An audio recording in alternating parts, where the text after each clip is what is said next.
చేది నాన్న, చిరాగ్గా ఉంది నీతో నడవాలంటేనే. బతకలేక బడి పంతులు అని పంతులు ఉద్యోగం చేస్తున్నావు. నీతో పాటు చదువుకున్న వాళ్ళందరూ మంచిగా ఉద్యోగాల్లో సెటిల్ అయ్యి మంచిగా సంపాదిస్తున్నారు. వాళ్ళ పిల్లలందరూ వెల్ సెటిల్డ్. మీకేమో చాలని జీతాలు.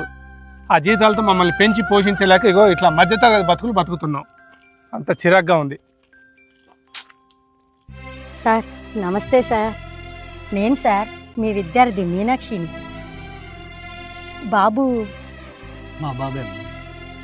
బాబు మీరు ఎంత అదృష్టవంతులు. ఇట్లాంటి తండ్రి కడుపును పుట్టినందుకు చాలా గొప్పవారే. ఆ రోజు మీ నాన్నగారు మాకు చదువుతో పాటు గొప్ప సంస్కారం నేర్పించారు, గొప్ప విలువలు తెలియపరిచారు. కాబట్టే మేము ఈరోజు ఇంత స్థాయిలో ఉన్నాం బాబు. మాధవరావు గారండి, నమస్కారం సార్. మీరు అప్పుడు మీ స్కూల్ టైం అయిపోయిన తర్వాత మా బాబుకి లెక్కల ట్యూషన్ చెప్పారు సార్. ఇవాళ మా బాబు చాలా వృద్ధిలోకి వచ్చాడు సార్. బాగా డెవలప్ అయిపోయాడు సార్ మా బాబు. నమస్కారం సార్. బాబు మీ బాబా సార్? అవునమ్మా మా బాబు. బాబు ఇలాంటి తండ్రి కడుపులో పుట్టడం నీ అదృష్టం నాన్న. ఓకే సార్, నమస్తే సార్, వస్తాను. ఓకే. నమస్తే సార్. ఈ నెల 8వ తారీఖున ప్రోగ్రామ్కి మీరు వస్తున్నారు కదా? ఎందుకు రాకుండా ఉంటారే? మాస్టర్ చేతుల మీదకి ఎన్నో వేల మంది విద్యార్థులను తీర్చిదిద్దిన సారు. పైగా ఆ సార్ దగ్గర చదువుకున్న ఒక విద్యార్థి కలెక్టర్ అయ్యాడు. మా మాస్టర్ వస్తే తప్ప నేను రాను అని అంటున్నాడు. సార్ మీరు తప్పకుండా రావాలి సార్. అలాగే.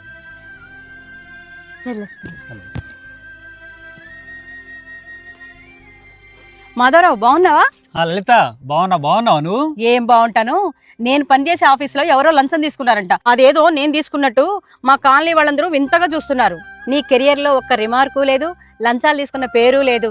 గుణములో గొప్పవాడైన రాముడే చేతులెత్తి మొక్కే గురువు స్థానం మీది. దొంగలు దోచని ఆస్తిని విద్యార్థులకు అండగా అందించే మీరు నాకు స్నేహితులవటం నా అదృష్టం. తల్లిలో గురువు ఉంటారు, తండ్రిలో గురువు ఉంటారు, భార్యలో గురువు ఉంటారు, భర్తలో గురువు ఉంటారు, స్నేహితుల్లో గురువు ఉంటారు. ఎందెందు చూసినా అందందు గురువు మీరే కదండి. అందుకే మీలాంటి గురువుల స్థానం తారాస్థాయి. ఇలాంటి తండ్రి కడుపులో పుట్టినందుకు నువ్వు చాలా అదృష్టవంతుడివి.